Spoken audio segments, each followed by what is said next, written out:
everyone, and welcome. Thank you for joining us for this event entitled Learning and Development Pathways: How a Holistic Approach to Staff Development Can Transform Your Organization. My name is Atokatha Ashman-Brew, and I'm Managing Director of Marketing and Strategic Communication for Nonprofit HR, and I will be your conversation moderator for today. Before we get started, just a brief note about nonprofit HR. Since 2000, nonprofit HR remains the country's leading and oldest firm focused exclusively on the talent management needs of the social sector, including nonprofits, associations, social enterprises, and other mission-driven organizations. We focus our consulting efforts on the following practice areas: strategy and advisory, HR outsourcing, total rewards, diversity, equity, and inclusion, and search. We were founded with one goal in mind: to strengthen the social impact sector's talent management capacity by strengthening its people. Today's conversation will be led by Alexandra Taylor, a consultant on nonprofit HR's strategy and advisory team, as well as our DEI team. Joining her for the discussion will be Leonard Nelson, Assistant Director of Learning and Development at Baker Ripley, Leslie Wang, Associate Director for the Center of Philanthropy and Nonprofit Leadership at Rice University, and Gigi Woodruff, founder of Gigi Woodruff and Associates LLC.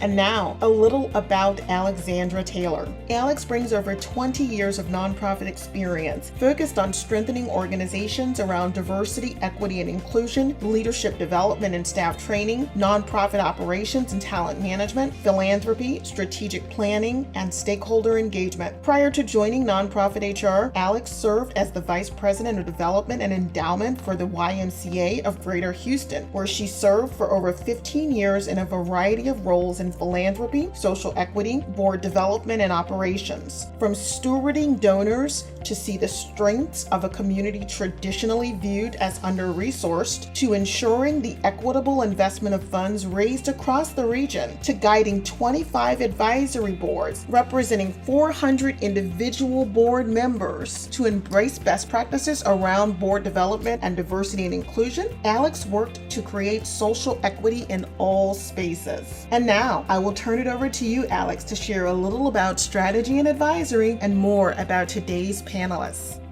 Thank you so much, Atokatha. Wonderful to be with you all today. I wish I could see everyone, but I know that we are here together virtually. We have a lot to cover today, and I want the bulk of our time to be spent hearing from Gigi, Leonard, and Leslie, and letting you all interact and ask questions, share thoughts and perspectives, concerns, ideas, things you're hopeful for around how we develop our staff. So I just want to start really briefly by talking a little bit about our strategy and advisory practice. We partner with social sector organizations to support time-bound projects related to learning and development, which we're going to talk about today. We do training, coaching, 360 assessments, and development of organization-wide learning and development strategy. And we do that for large and small and all sizes in between when it comes to the nonprofit sector.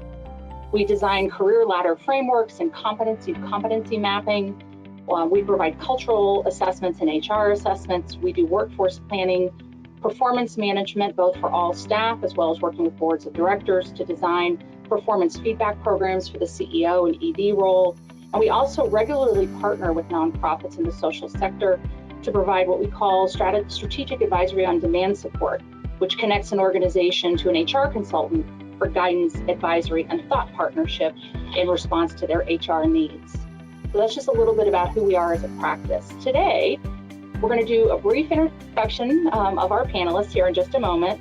I'm going to frame a little bit of where we're going with the conversation and what we're rooting our conversation in today.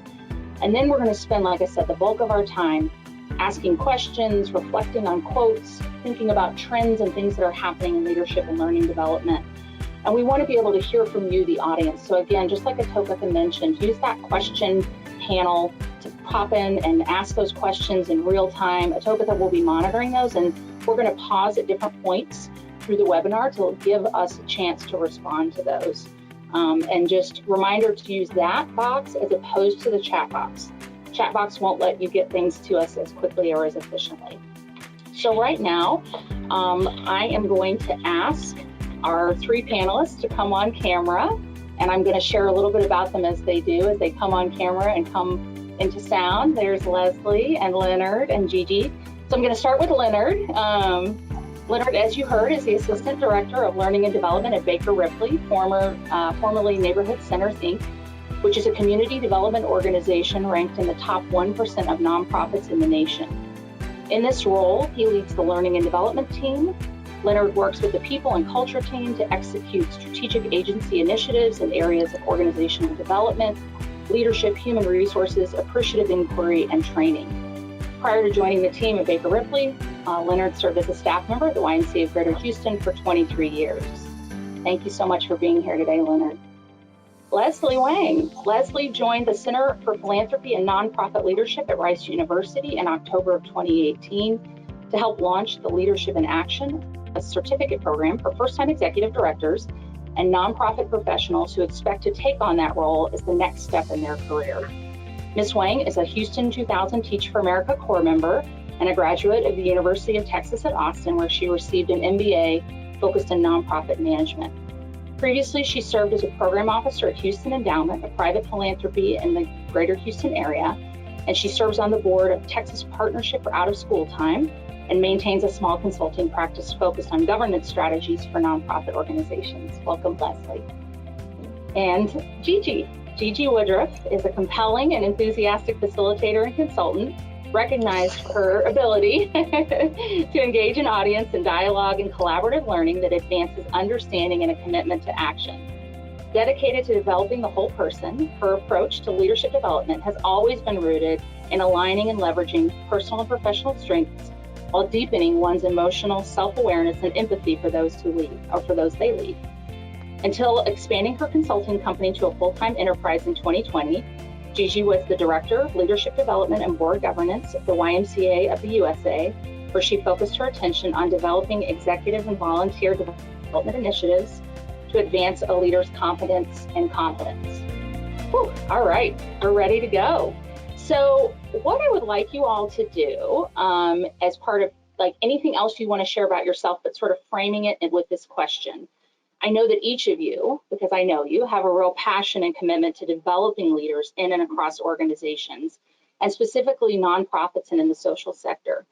So what was that moment or series of moments for you that led you to choose this as your career focus? And Leslie, I'm going to start with you. Sure, thank you. Thank you so much for having me today. And delighted to be here with such a great panel to talk about what really is my passion, which is developing nonprofit leaders. And when you talk about a series of moments, part of it was realizing that that was my passion. I knew that the nonprofit sector was likely where I would spend my time. Even coming out of college, that just was the space that felt right to me. But trying to figure out which mission was most important to me, over time, I realized that I was kind of mission agnostic. I cared about a lot of issues, but what I was always coming back to was the people working in those spaces, finding people really interesting, finding their stories about why they came to work in the nonprofit sector, why they worked so hard, why they gave so much to this space. I just really got interested in the people who make our sector work. But there were really kind of three key moments that made me realize maybe I needed to be working myself in a different space to support those leaders. The first, I worked at Houston Endowment. I was really lucky to be a program officer there for almost a decade. And in that role, partnering with different organizations. And when I started there in 2006, I started hearing whispers about this upcoming leadership crisis, that we had a number of people in leadership roles, executive directors and CEOs who were going to be retiring, and that we didn't have the next generation of leaders ready for them. And I was like, okay, what are we gonna do? And I wasn't hearing any great answers for what we were gonna do. There was a lot of concern, but not really a plan. And then we had the financial crisis, and a series of retirements, I think, kind of went more slowly over a greater period of time than expected, which kind of helped with that crisis. But I never stopped thinking about it. What are we doing? How are we going to avoid the next crisis? The second conversation that really crystallized for me was talking to an executive director of a smallish nonprofit right on the cusp of small to mid-size. And she and I were about the same age. I had a young child, I think. She was thinking about having kids. And she said, you know, Leslie, when I meet with other executive directors, I realize that all the rest of them have no children. They either haven't had them yet, they've decided not to have them, or they've grown up and they've left the house. I don't know if I can keep doing this job and also have the rest of my life. And that really sat heavy on my conscience, frankly. Like, are we building a sector that allows people to lead throughout their entire life? And then the third was a conversation with another executive director, which is actually what led me to develop the program that I'm running today, where she had made it through the first 4 years of being a first-time executive director, and she was exhausted. And she told me, she's like, I made it, I learned a ton. You know, Leslie, what we really need is a boot camp for first-time executive directors, because what I have gone through to get where I am now, I would not wish on anybody else. So those 3 moments over really a decade were what came together for me to say, Leslie, you need to put all your time and energy into making sure that we have the talent in the space and the expertise, and that they feel supported and appreciated in the work that they do. Awesome. Thank you, Leslie. And I know we're going to come back to some of those themes with some of the questions here in a minute. So thank you for that. Leonard, I'm going to let you chat next. All right. Thank you, Alex. Thanks for having me. I'm not sure that it was a good idea to have Gigi and Leonard on the same call, because he's the reason I do what I do today. But prior to that, when I've only had 2 positions or 2 roles, 2 jobs my entire career. I started off in nonprofit, and both have been in the nonprofit sector. I worked for the YMCA for 23 years, and now here at Baker Ripley, another nonprofit community service organization, for 5 years. But looking back, if you ask my mother or anyone in my family, they would always say, I knew he wanted to teach. He wanted to be an educator. He wanted to, instill in others. And I got that from my grandfather, who would always tell me to leave people better than I found them. And he goes, that can happen on a multitude of different ways. It's not always. Sometimes it's just sitting back and listening. Sometimes it is giving input. Sometimes it is giving feedback and coaching. And so that has always been within me. One, because I love the audience. I love to be in front of a group. But I also like to make sure that staff are being developed, staff are being educated, staff know what a pathway or what a career pathway looks like, what the options that are available to them. And so that pivotal moment for Leonard, that pivotal moment for me was, I was new in my role. I was new for very first job, and I wanted to grow. I wanted to develop. I wanted to know how operational practices worked. I wanted to know what policies were in place. I wanted to know why I was breaking a rule, or I was breaking a law when I had not been trained on it. I did not know that was in place. And whenever I would go to an executive or my then supervisor to say, hey, there's a training happening and it's centered around something that's in my particular discipline, my particular area, it would always be, oh, we don't have the funding for that. There's no money for that. Oh, I'll go. You don't have to worry about that. And then I'll just bring back that information for you. And through that, I would get frustrated, and I began to research on my own. I began to seek out other individuals on the team and have conversations and network. And I began to hear, oh, no, you should be attending this. Why aren't you on that list? And I got on some lists, and I began to think and take things back to my team and create my own development plans, create my own training plans.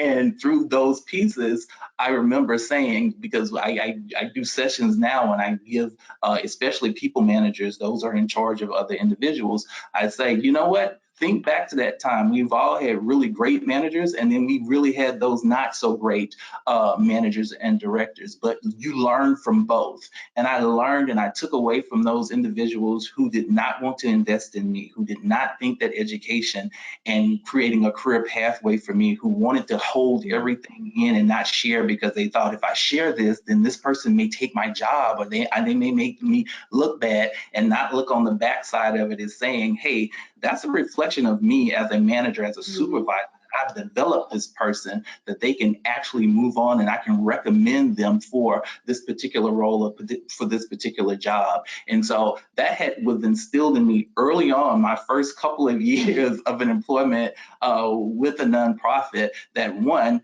I want to live individuals better than I found them. And also, if I ever get that opportunity to be in that particular role, I know what not to do. I know how to encourage that employee. I know how to sit across from them and actually say, what is it that you want to do? What led you here? Let me help you get onto that next pathway, because one or two things will happen. We'll either lose them because we're not investing time and effort and attention to them, or they're going to do 50% of the job. They're not going to show up in that full space. And so when I started operating and moving in that space, then things began to happen. I met Gigi, of course, and she was like, who created this training plan? We need to do that agency-wide and for the entire organization. And that catapulted me into my thinking, because I thought, I have to be in a classroom. I'm just going to only work at this and be in this role or this position for a couple of years. And she said to me, no, you don't have to leave in order to instruct, in order to develop, in order to make sure that you're making a difference in the lives of employees. That can happen right here with adult learners. And so that was that pivotal piece that catapulted me into this position and this role that I love day to day, in and out, seeing staff grow, develop, thrive, and then move on if they need to. Thank you, Leonard. All right, Gigi. Well, how do I top that, right? So I came into this world of development a little differently. It was more out of frustration in how I was being treated. I was in advertising and then found a nonprofit as a volunteer.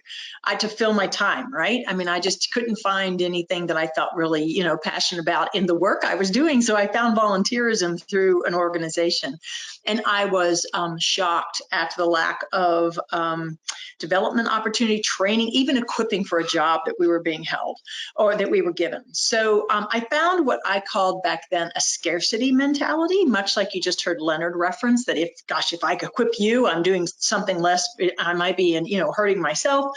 So I really brought an energy of wanting to shift from nonprofits being unprofessional. It felt that way back then. Now, I've been in this business for a long time. Some of y'all are really young, but this was back in the 80s, and it was just it felt like it was okay to be kind of scattered and half-cocked and not recognizing how important it was for us to be not just professional, but learning on an ongoing basis and pushing and challenging ourselves into new ways. So I moved into operations thinking that was my ticket in, and that I could teach and train with the people that I had.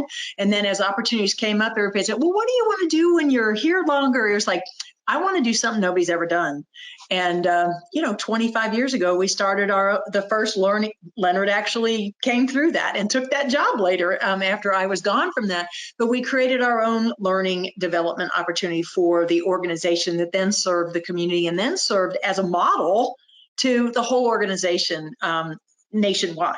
So learning centers, learning development centers. So I believe that the heart of all of this and what was in it for me was igniting that love of learning that you just heard referenced in Leonard's presentation. And how do we not allow our organizations to say yes or no to what we have the right to learn, right? And back then, the only ticket through was to get on the list to go to training or to be invited. And today, that's not the same thing. And so how do we help create that freedom and that love, ignite the love of learning, and move from this idea of training to actually education and learning and applying and growing? So so that's how I got into this world, and continue to do it even as I get older. And it's the one thing I just cannot walk away from, is continuing to try to help people find their very best selves in service to the very best work.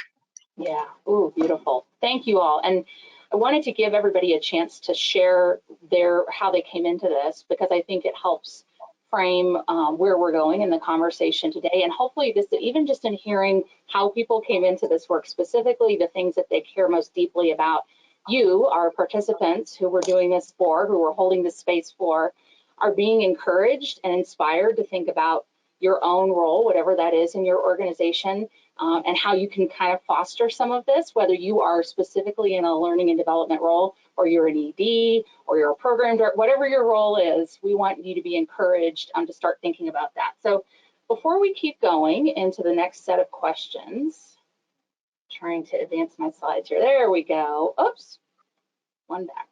There we go. We wanted to start with a quote and let you all kind of think about this and think about what we're grounding in. So I, like many of you probably, love Brene Brown, love her perspective on leadership. And, you know, there are many quotes I could have put up here, but I think the things in here around, it's not about titles, right? It's not about the corner office. It's about that willingness to step up, to put yourself out there, to lean into courage. And the world is desperate for braver leaders, and it's time for all of us to step up. And I think we heard that from Leslie, Leonard, and Gigi. This is what is undergirding their passion, their work, the reason that they dedicated this.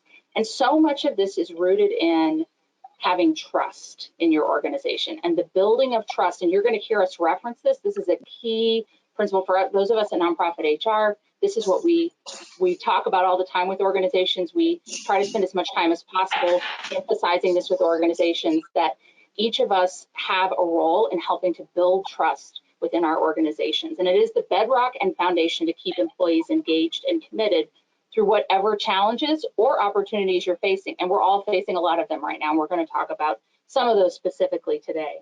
Think about your teams and all the personalities and leadership styles that are represented in the organization.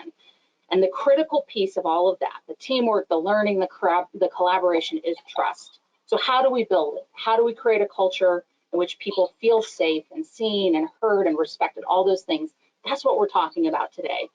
Our founder, Lisa Brown Alexander of Nonprofit HR, shared a few months ago that the leaders of today and tomorrow will be engaged, empathetic, and equity focused. And we're going to be talking a lot about that today. And a key way to ensure that your leaders are reflecting those competencies is to develop your leadership, is to invest. And that's what we want to talk about. These pathways that we've already referenced and we're going to be referencing provide a framework for staff to monitor their professional development and to provide a clear roadmap for how staff can grow and progress in their roles. It solves the needs of individual employees who want to grow in their own roles and develop in their own positions, in the roles they're already in. It also helps leaders keep a clear eye on the needs of each employee and what their unique strengths are.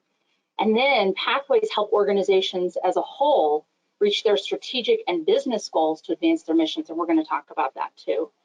Pathways help prime an organization for the future, fill in skill gaps with current staff, offer greater stability, and allow organizations to better forecast and build out their workforce. However, they are not static. And so one of the things we want to talk about today is that things are always shifting and changing, and we have to be willing to adapt and learn and grow with our people. In order to ensure that pathways continue to meet the needs, we have to keep revisiting them regularly. And particularly when strategic plans are being created, we've got to make sure that we're aligned. The refining of that pathway involves dialogue with staff, listening to leadership, and responding to changing organizational goals. And when we do this, align it, it makes it easier to refine those pathways to both meet the needs of the organization and to carve out time to ensure that they're also meeting the needs of the staff. And I want to just emphasize, we're going to talk about this as well, regardless of the size of your organization, there is a learning and development, a leadership development strategy that can work for you. So I don't want you to be put off. We're going to talk about a scope of things. Sometimes it feels big. Regardless of your size, there are ways for leaders to be developed. And that's part of what we're going to touch on, and we're going to make sure that we talk about that today. We also just want to make sure that we emphasize the sort of holistic piece of this. So it's doing organizational assessments, surveys and interviews and focus groups, reviewing existing policies and procedures, really getting a feel for what your organization culture looks like, doing competency development and regrounding in competencies if you already have them, using a performance management system that's grounded in continuous feedback, creating learning and development tracks that touch on different topics like building trust and core competencies and leading change and effective feedback and conflict resolution, coaching and leading high-performing teams, all of those things. Using 360s in a way that helps a staff create their own professional development path. And that really only comes once we sort of have that culture of trust. We're not going to spend a lot of time talking about that today, but that's an important note. Professional development plans, that's a key piece of this. And then that ongoing manager and leader coaching that, again, kind of comes after the assessment and training once we've sort of trying to embed a culture of learning and development into that continued sort of checking in. So we're going to start with our first question here. And whoever would like to start first, maybe Leslie, since you were our first one to speak on the last one, if you want, or someone else. Why is the need for management and leadership development particularly critical right now? I'm happy to jumpstart it and then perhaps pass to one of my fellow panelists here. Many of the things that you just outlined, I, of course, am excited about and want to dig into further as we go.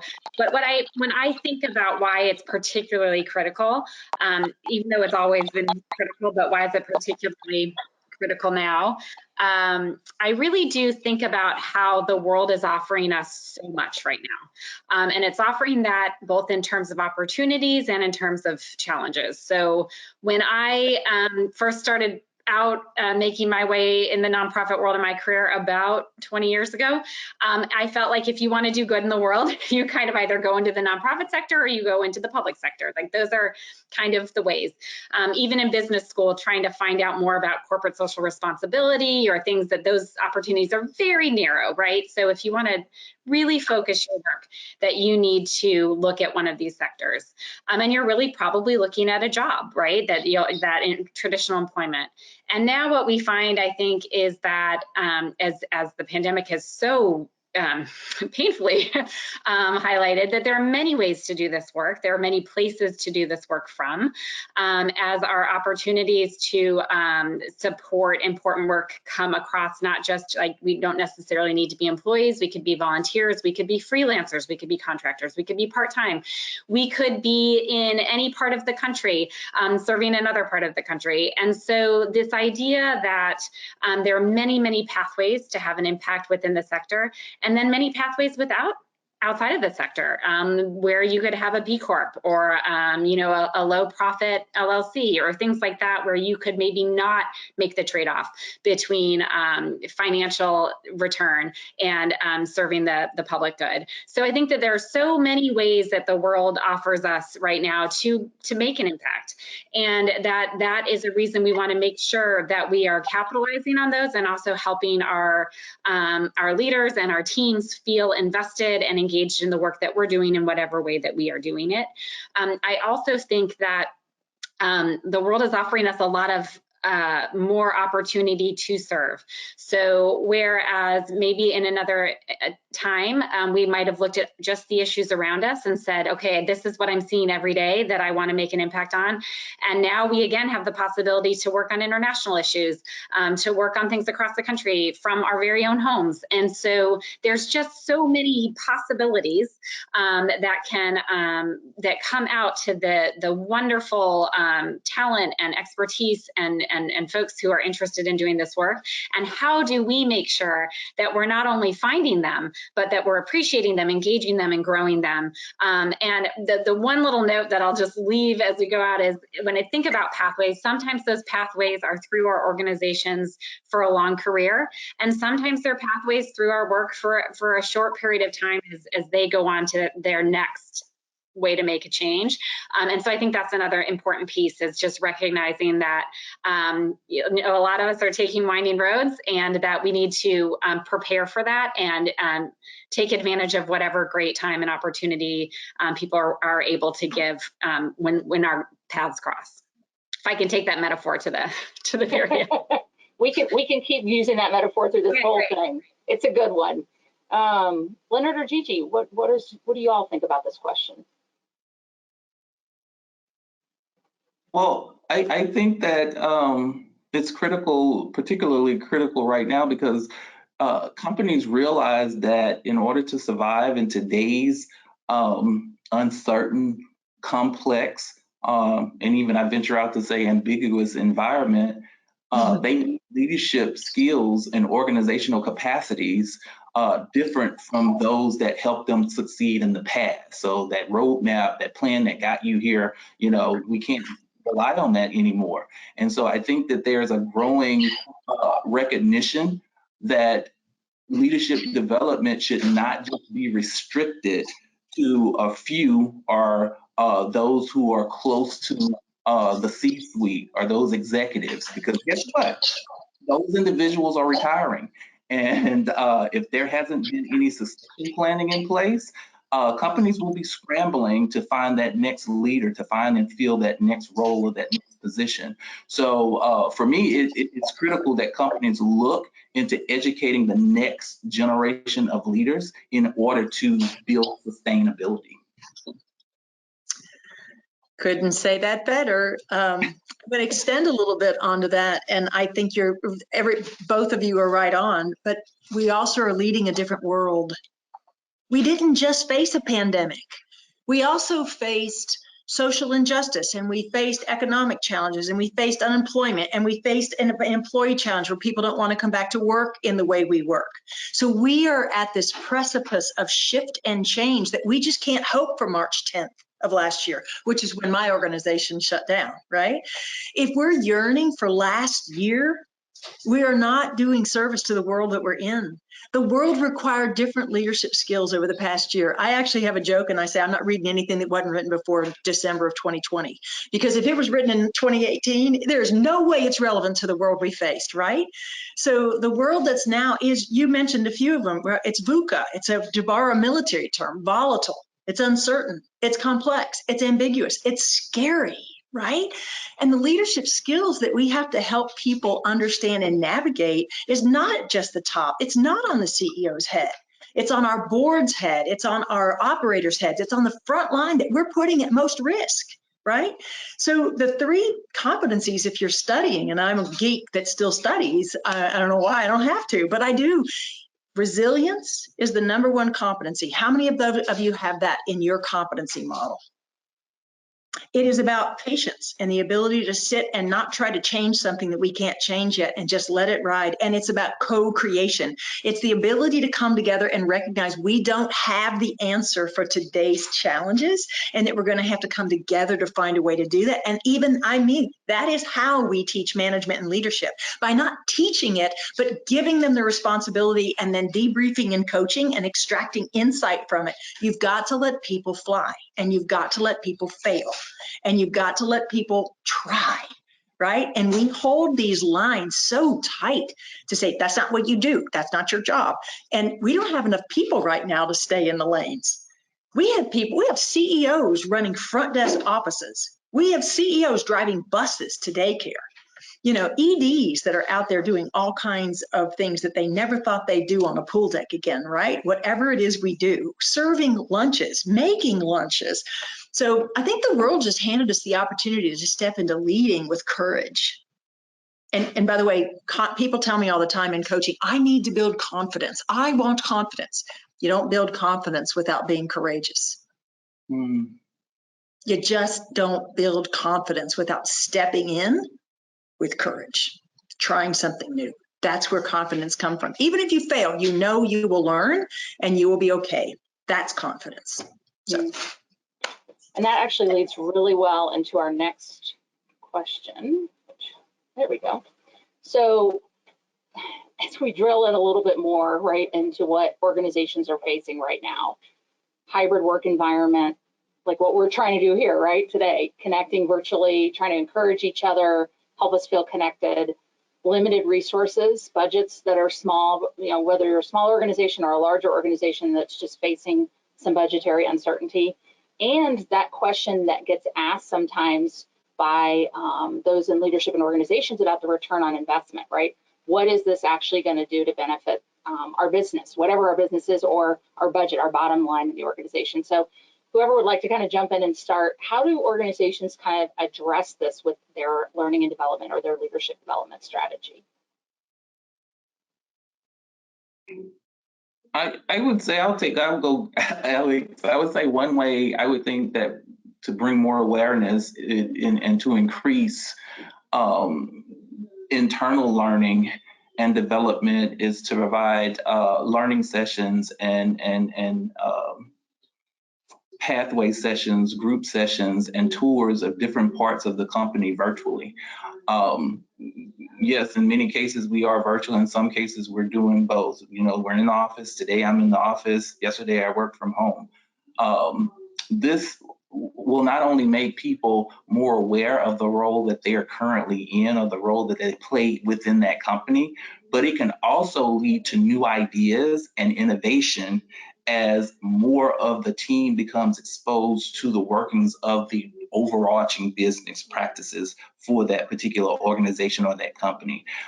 For example, infusing rotational programs into the leadership, the learning programs, where you're actually connecting with those leaders over those particular teams, divisions, programmatic areas, and having them to say, hey, this is where I need, this is the next up and coming person for me. I do new employee orientation twice a month, every month. That means we're bringing new people in, but that also means that we'll leave some people are exiting the company.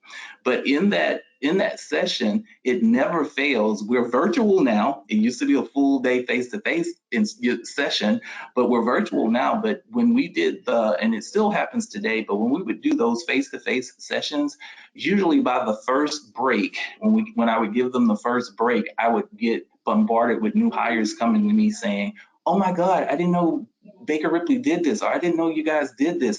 Is it possible for me to, apply for a position in this role? And that would be day one.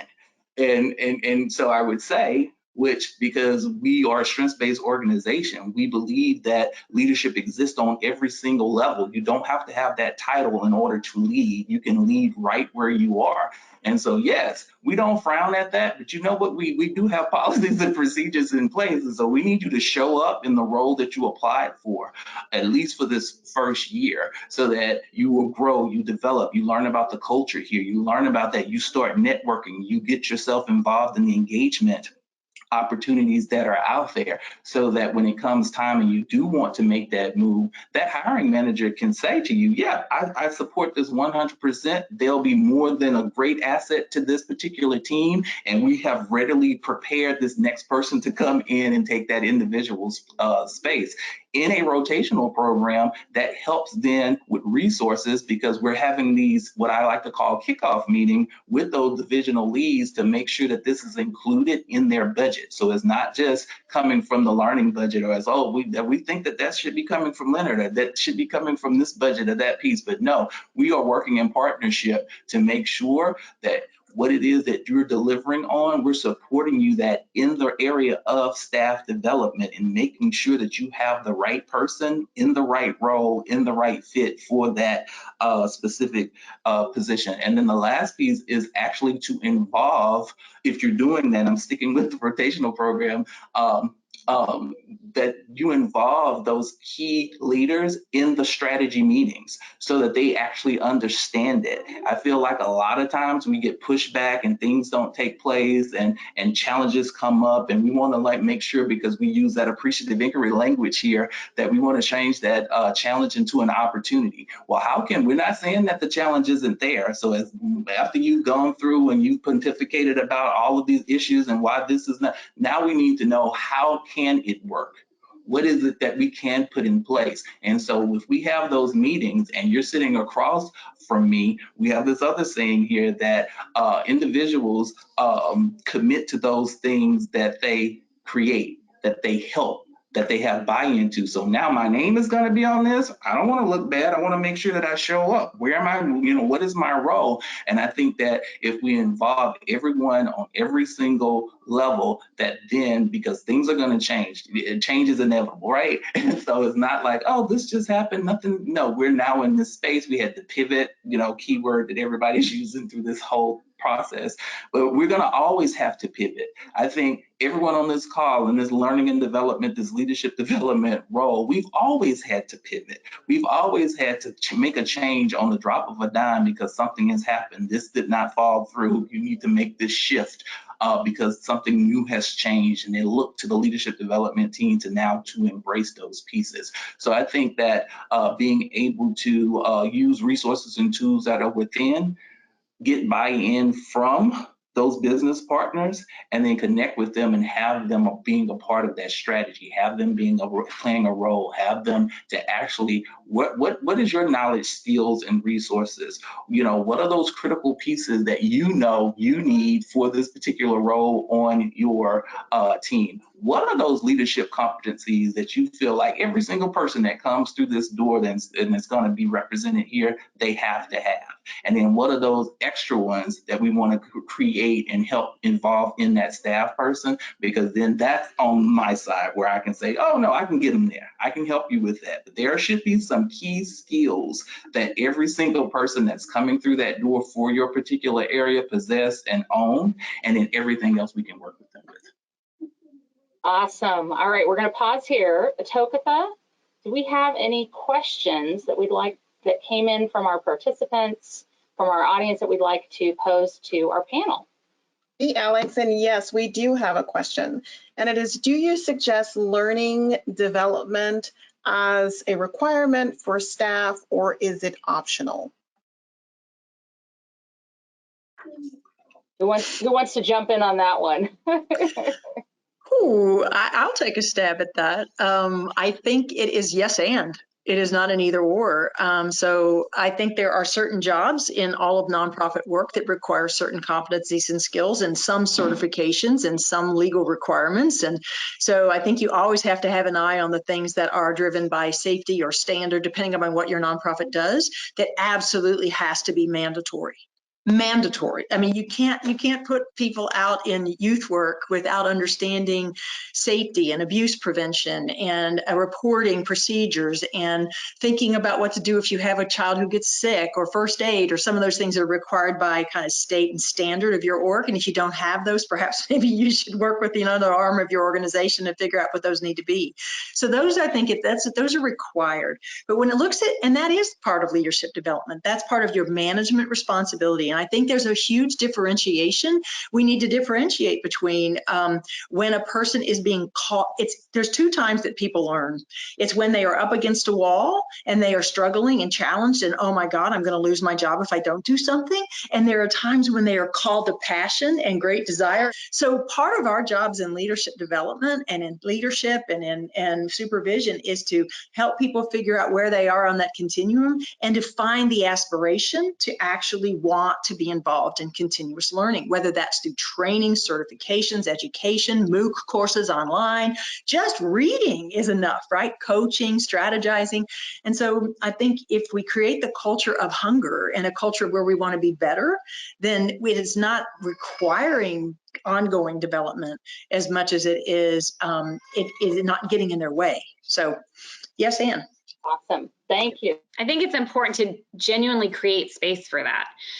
It's one thing to say that it's valued or even to pay for it, right? But then there could be issues when someone looks at everything they have on their plate, all that's expected of them, and what's going to fall off the first is going to be the thing that isn't necessarily directly relevant to their exact job. So not the required trainings, not the licensures, but that next step of maybe really interesting. I'd really love to do this, but I just don't have the time. And so when I was thinking about this question and about that building trust idea within the organization, part of what I've seen be really effective is, even when there's not a lot of money, to be very transparent about how much is available and to work with someone around what is really interesting to them and what resources they might find along a spectrum of price points, and to help them find something and then support them in doing that. So in every check-in to say, how's that course going? How's that book going? How's that collaborative group going that you're a part of?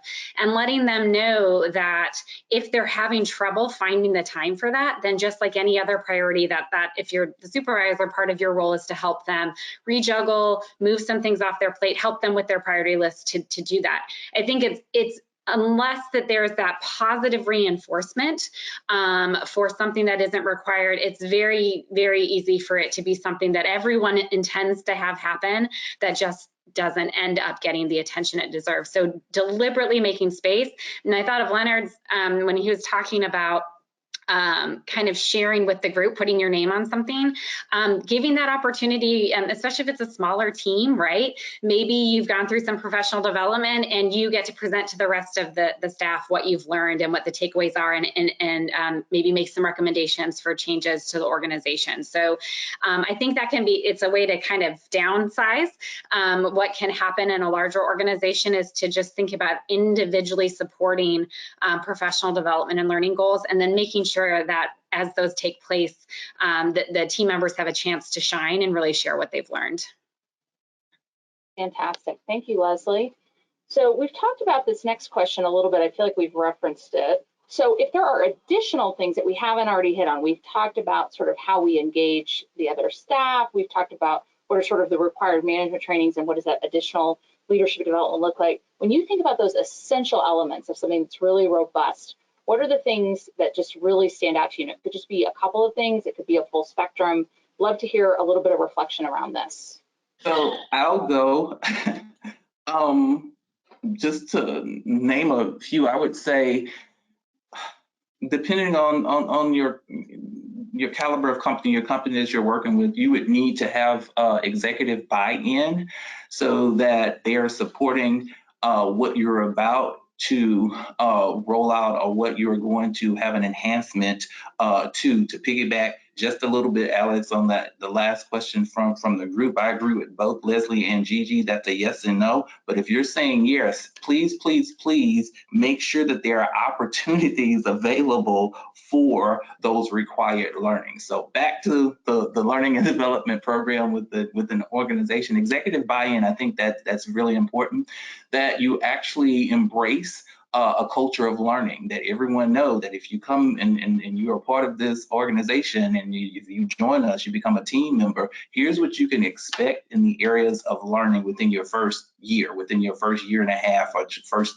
1 to 3 years, and that everyone that's here embraces that culture of learning, so it's not a shock when there are elements of things that need to take place, and when there's a new tool that needs to be launched to the agency-wide, that there's going to be a training, there's going to be a learning component that's going to accompany that.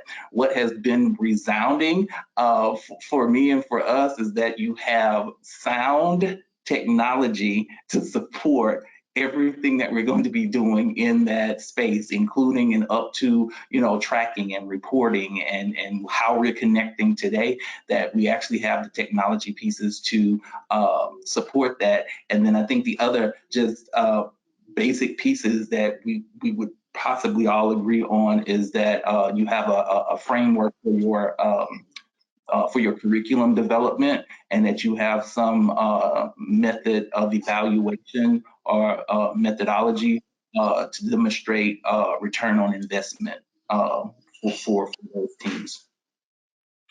Terrific. Anything else, Leslie or Gigi, that you'd want to add as well? I'll add to the word that stuck out for me in this question is robust. And I think it's important to know that when we have, it has to be robust if it's going to be a meaningful experience of true learning. And so we sit and think, what's the framework around anything that is robust learning and development program? So that kind of sounds like it's ongoing kind of a learning. I think there are some R's. So it's robust, right? There's rigor, meaning that it's not just a slam dunk. You're not going to have people sit there saying, I didn't learn anything new there. I knew that. We don't want people to attend a course or a training or a program or a cohort like that you heard Leslie leading, that they said, oh, I knew all that. Aren't I great, right? It needs to be one where we challenge. So rigor, it needs to be relevant to today, not looking at data from 2010, right? If it doesn't have current data, it just seems irrelevant. So relevance, I think it requires personal reflection, that it says, what am I learning and where have I been on this journey in the past? And what do I know about myself? And why am I ruffled by this information? That's a reflection on what we already believe. And then I think the other one is responsibility to apply what you're learning. So you just don't get to go to a training to collect a cert or to collect a training list. You actually go to learn and transfer the information into your daily work. So those are some of the 4 of the 7 elements that I believe are really important for a robust leadership development within any organization. It must be, but So anyway, those are the ones that have, I've done 27 years of leadership development, and those have always been at the core. And it means I want people to walk out at some point going, oh my God, this is challenging me. I don't know about this. But at the end of it, I want them to say that was the best thing I've ever done for me. Fantastic. I love those R's. I jotted them all down.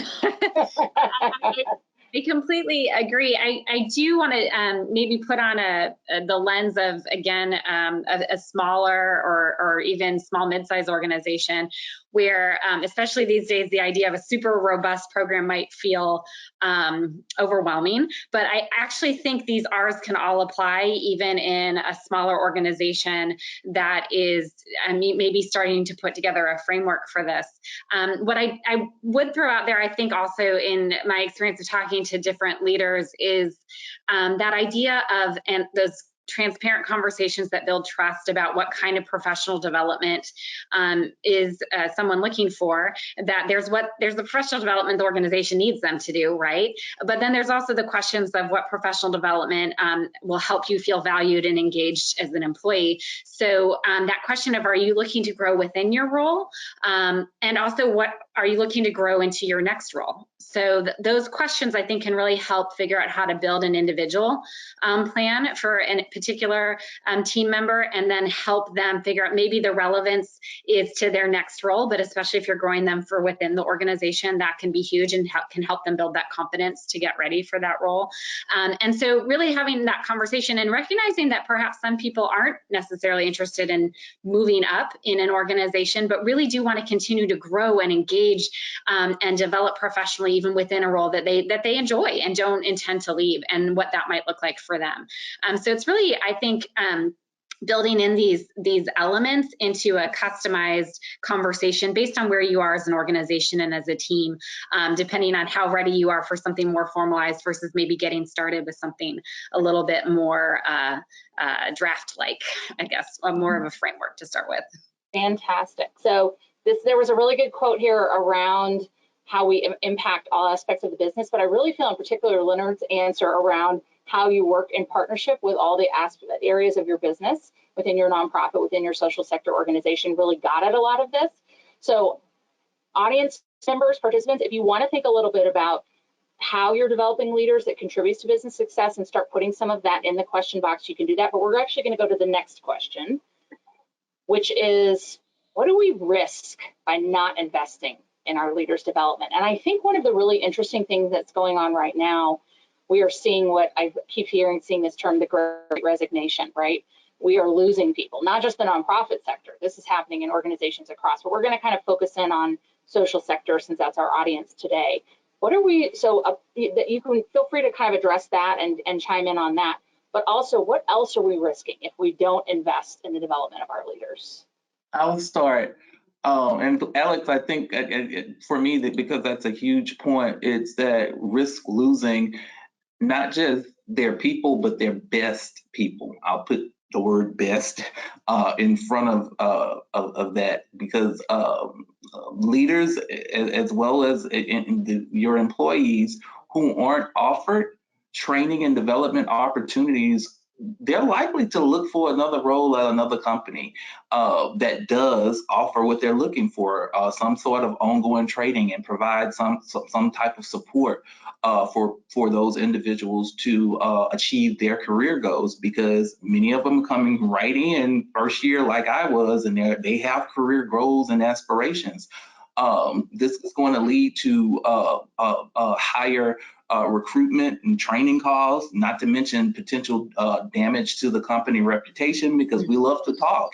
And when you lose a person, yeah, there's an exit interview, but then there's the real talk that happens with relatives and friends and colleagues and Facebook and social media platforms where everything else is listed out there. And to piggyback on then losing that best person, that in turn, that company, the organization is going to struggle then to actually recruit individuals to come onto the company. If a company does not provide significant trainings and development, then the recruitment will prove to be a struggle.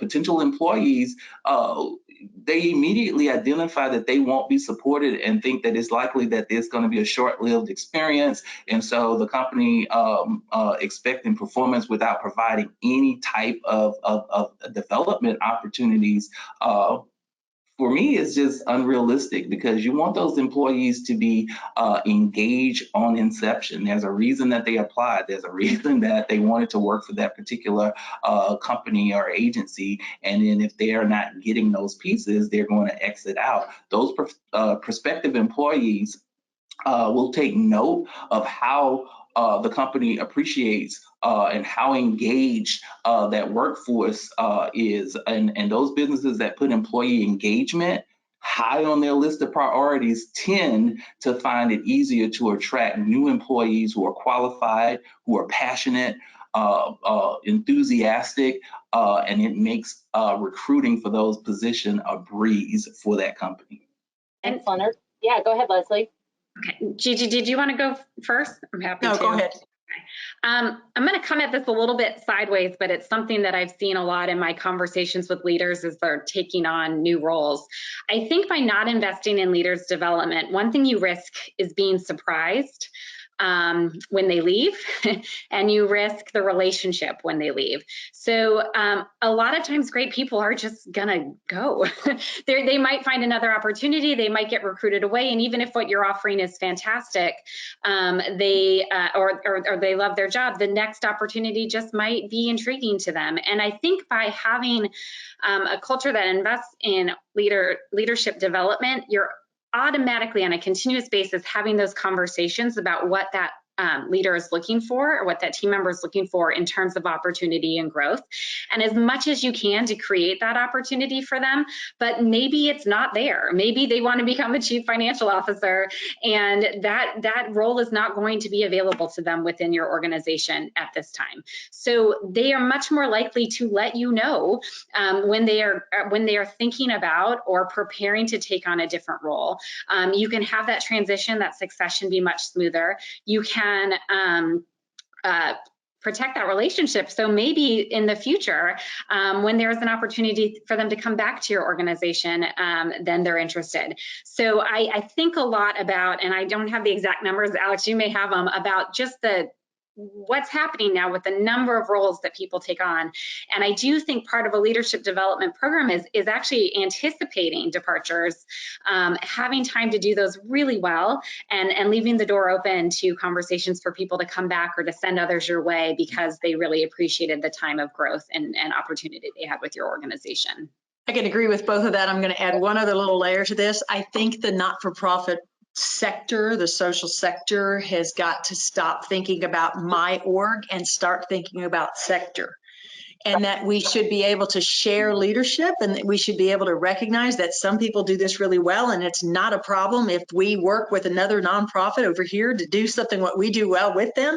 We might end up sharing leadership. We'd advance the sector, as opposed to saying that you belong to this org, right? And that, oh, we can't lose you. There's that scarcity mentality I referenced before, but it's an abundant world of people who, in a world that is so in need of somebody said engaged empathy and equity, right? I think I heard that from your founder.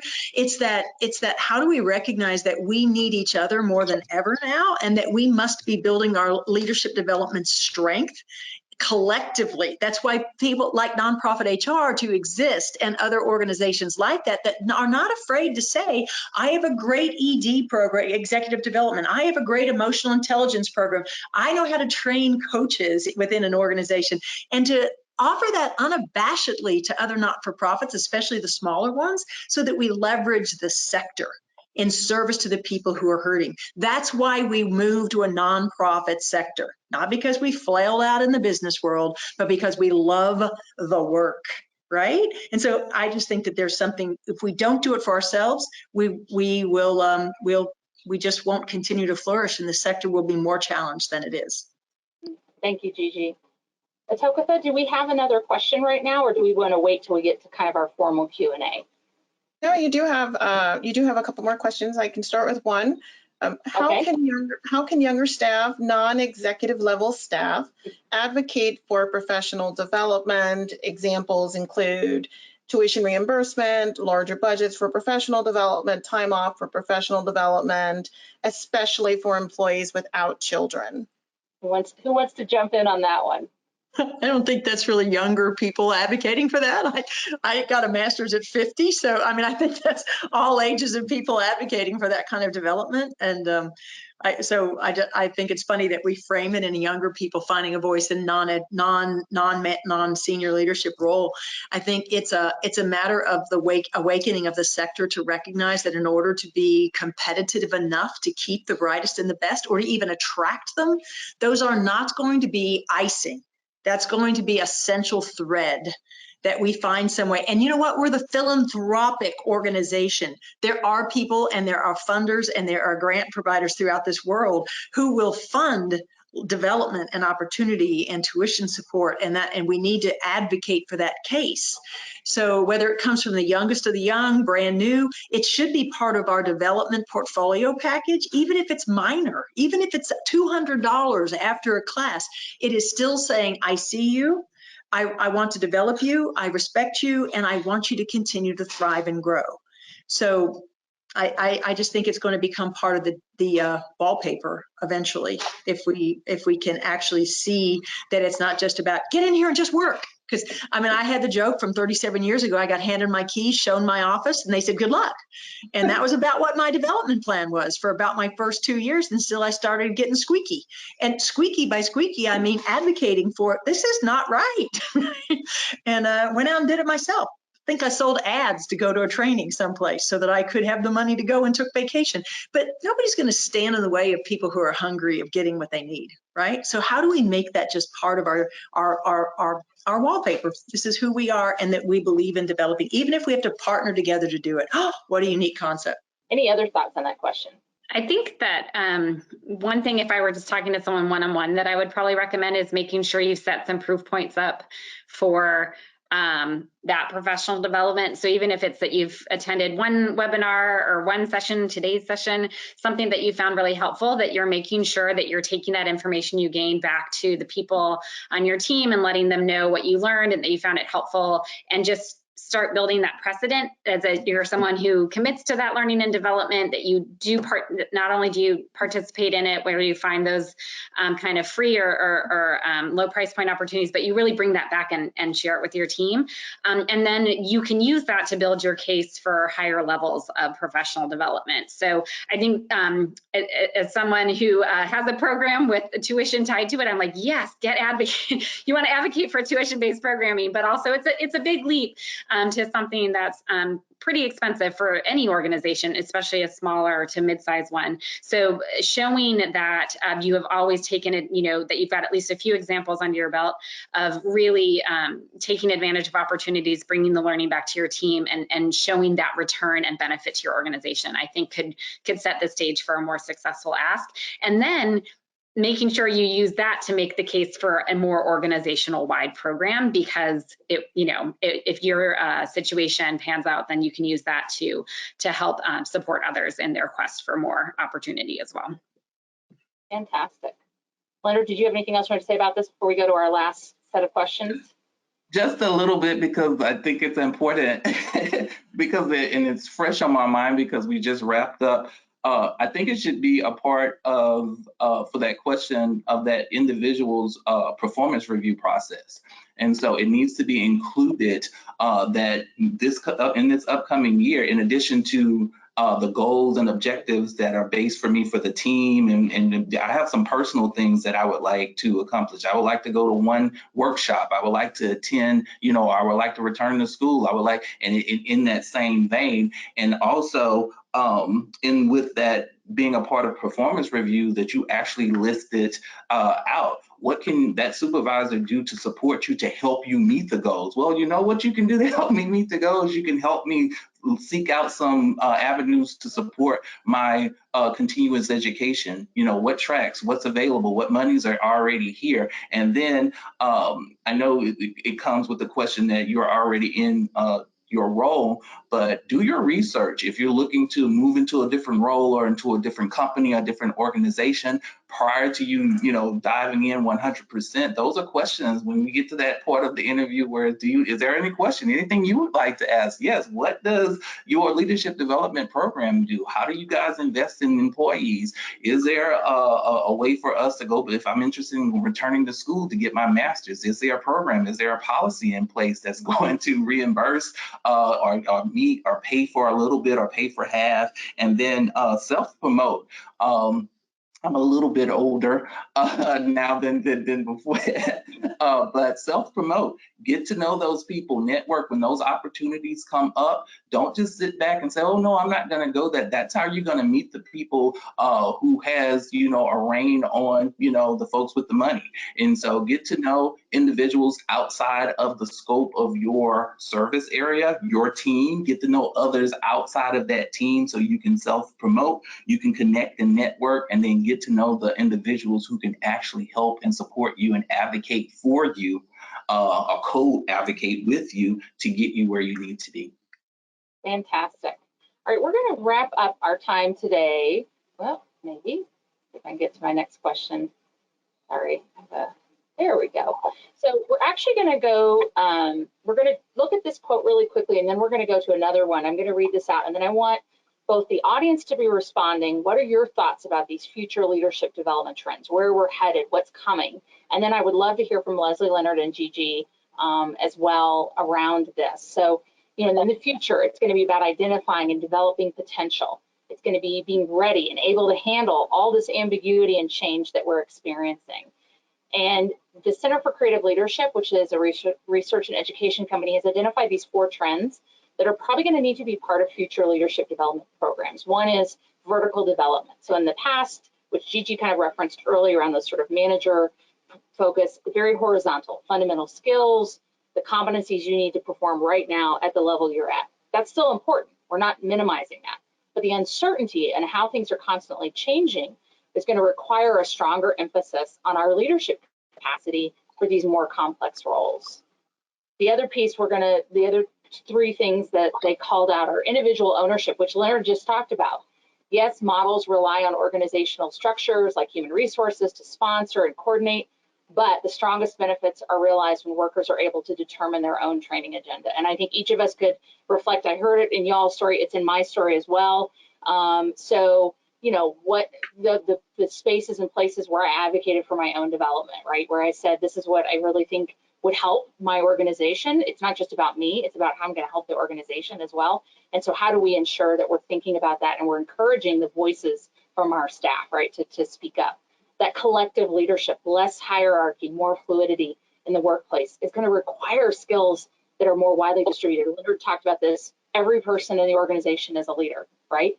We've got to actually start preparing our folks and making sure they have what they need so they feel like they can act into that. And then the innovation, greater agility, more experimentation needed to meet the demands of this new environment. So our last question, kind of building off all of this, what are those things? So either you can reflect on the things we just shared, Leslie, Leonard, or Gigi, or what are other trends and patterns we see coming for leadership development and learning in the future? If there's one thing I think we all can agree on is that 2020 didn't quite turn out the way we expected it. It was a year of massive change, and I'm speaking from Leonard and then outward with the organization.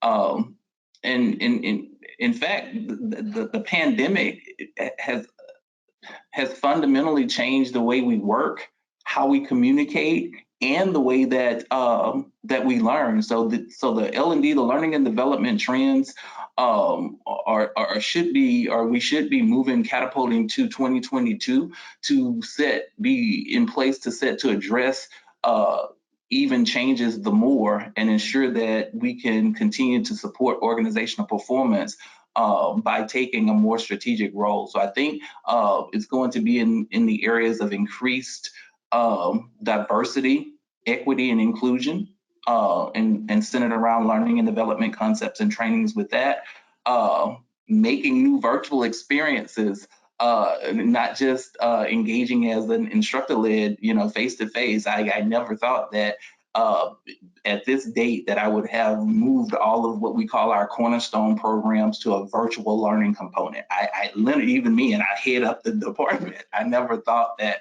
our cornerstone programs would be 100% virtual. And then the last thing for me would be upskills and reskilling, if you will. So upskills means, and I think everybody has it, is learning new skills for the same job or the same job function. And employees have certainly been asked to do this over the course of the last year and a half. So this could mean anything from the same job, but now doing it remotely, but being able to have and use those different tools. And we must remain adaptable because change is inevitable. Right.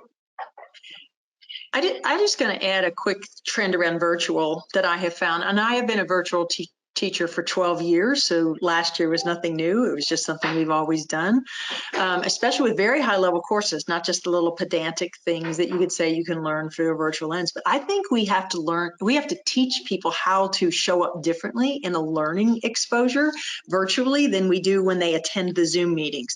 Zoom ruined virtual learning because we've all learned to just show up and we've got all these talking heads. That's not a best practice. It's not a best practice to have the camera on an entire class. It's not a best practice to look at 3D, to have more than 12 people in a class or 25, looking at 40 heads as you're sitting there trying to have a learning experience, not letting them talk, hide behind a camera, or not having it on, not knowing how to use any of the tools. I think we have to refocus on helping people learn how to learn virtually, because there's a lot of limiting belief still that says this is essential because we have to do it, but that doesn't mean they're transferring knowledge and being able to apply it. So I think that's a new trend and pattern that we're going to have to get over our limiting beliefs about it and not just think that marking time is good enough. Marking time in a class is not good enough. And so you have to have blended. How do we prepare for class? How do we use class effectively? How do we do class in between classes to actually apply and think and reflect? And now you've got a true robust learning program as opposed to just I got virtual credit and you can't take a classroom class and just deliver it online. It's a complete different process and structure of engagement. And so what do we as learning professionals need to do to step up our game that we understand virtual learning? Leslie, you want to speak to this as well? You've literally outlined my 2022 to-do list. As we think about how do we take programs that now many of us were forced to pivot to virtual, and then how do we genuinely make these, now that we have the opportunity to expand beyond our local base, like how do we make it the most engaging as possible? For the question, Alex, around trends and patterns, I will be the first to say I am not the best at forecasting, but I will put out a few wishes. If that helps at all. The first is I do hope for a more demanding workforce. And I say this across the board. I think that we have been, many of us have shown that we can work in different ways, different times, different zones. Some people love to be in the office, some people don't. But I have seen across the sector people step up in every single way and often step beyond what we all thought was possible. And I just really want to share my respect and just deep gratitude for what everyone has done in order to keep serving the way that you put it at the very beginning, Gigi, showing up as your best self to do your best work. And I really do believe that the people in the sector have shown up as the best selves they could possibly be given what we all have going on in our individual lives and continue to do the best work. And so I really do hope that we use this to think more creatively about how we can continue to do the work in the future. Even once we, universe willing, get beyond the bounds of this pandemic.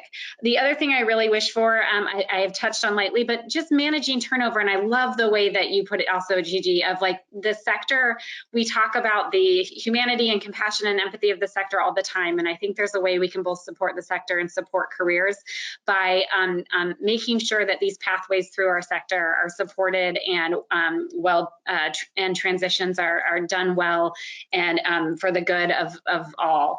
And then the last piece, I think, is really looking at analyzing individual career growth strategies. stepping aside from any traditional ladders and recognizing that there are ways to continue to grow within organizations, within careers, within the sector, that give us a chance to pause and take a breath, do different work, use our brain in different ways, and maybe go back onto the ladder we were on before.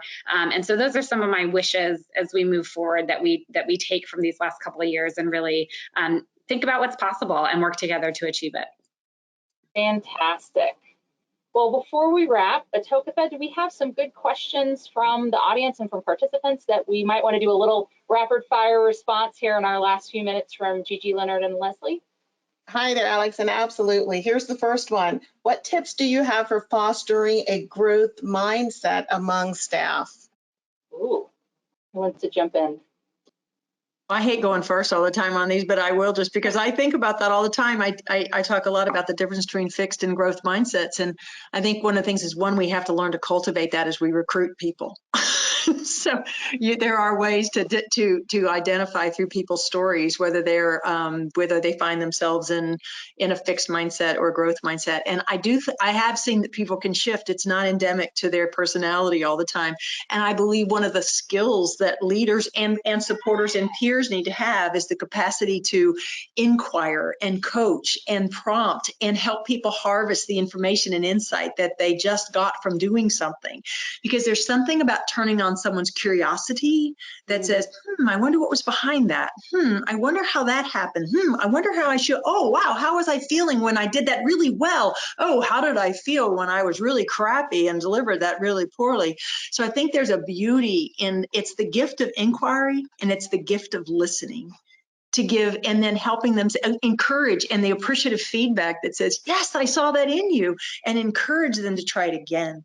And so those are threads of, that's humanity. Here's the thing, we do this beautifully to our participants and our clients, and we suck at it when it comes to our staff. I mean, why can we not treat our staff as the first team that is we count on to deliver powerfully, right? We treat our members and our clients better than we ever treat our staff. So I hope that those skills that we can learn is that without this, we have to get smaller. And I don't mean just budget size. I mean, we shrink and we can't. The world needs us more now than ever in this sector. Here's another one. I'm interested in L&D for employees who are also learning or improving English or another language for work. I'm gonna let someone jump in on that. Who wants to jump in on that? Leslie, were you getting ready to answer, or were you just processing? I think it's a really intriguing question. My gut would be to, again, in that more coaching and inquiring way, to ask what they're looking for, what they would find helpful, and frankly to be open to that resource maybe being in their home language or their first language versus in the second language. But that's just an off the cuff response. In a larger organization, I wonder, Leonard, if you've dealt with that.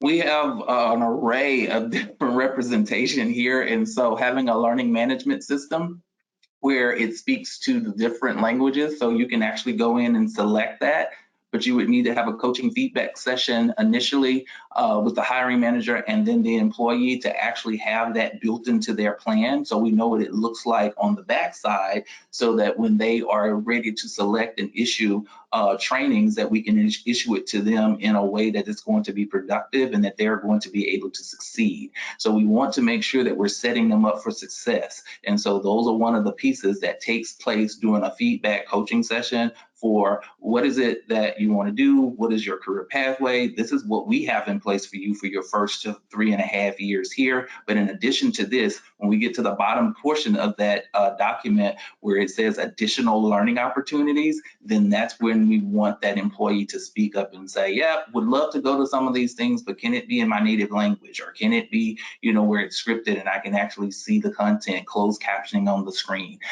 So that a learning management system would be awesome if it's in place to be able to connect with all agency staff.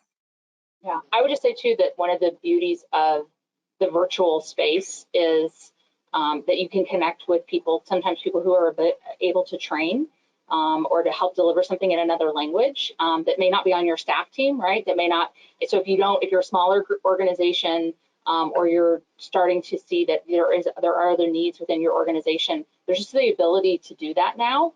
And I think that wasn't something we always had, because we may have looked right in our geographic area right around us where we were. Now we can connect with other people who are in other cities and other places who may be able to help support some of that. So I think there's the ability to have some creativity around that. But Tokatha, maybe one more question and then we'll wrap things up.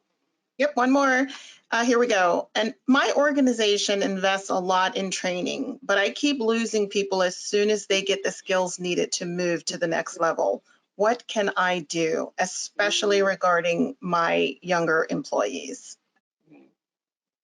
Oh yeah, we talked about that a little bit, I think, at the beginning, but yeah, are there some things, maybe even just in how we're thinking about this, right? And what maybe in terms of how we start those conversations. Yeah, Leonard, Leslie, I think both of you talked about this, so maybe there's some further thinking or thoughts, responses around that specifically. Yeah, it depends on, for us, it depends on the role that the employee is coming in. So if we're investing a vast amount of money, then we have an acknowledgement that they're going to actually stay with us for an extended period of time.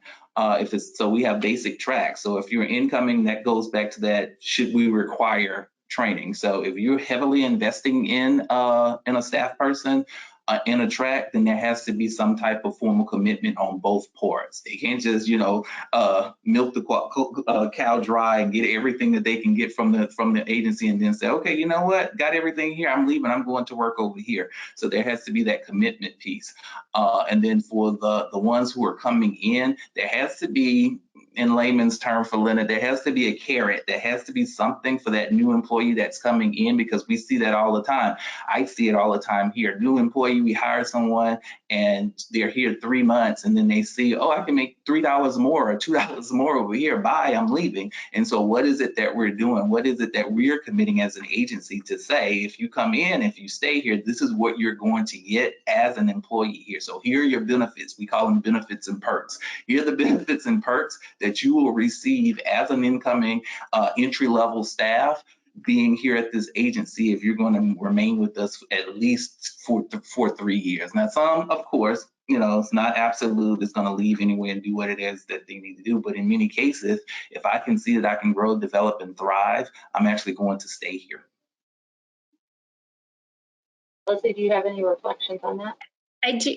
So I think, especially if the training involves some kind of certificate with value in the marketplace, it makes a lot of sense to me to have the kind of arrangement that Leonard was describing. To generalize it a little bit, if we're thinking about onboarding new employees and getting them trained for whatever the role is, and they're leaving sooner than expected, one of the questions I always like to ask is, are you having exit interviews?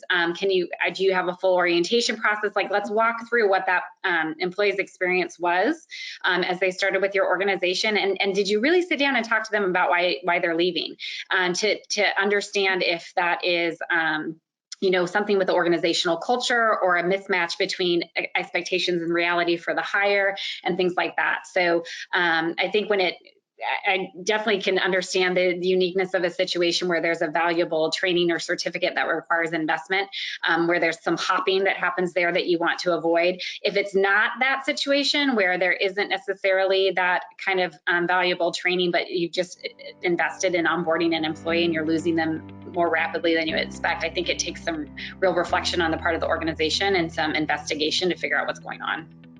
Absolutely. Good way to end that.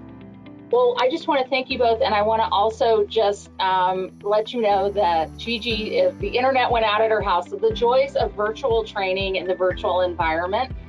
So she just let us know she was having some troubles. They're having a thunderstorm coming through. So thank her so much for being present today and sharing.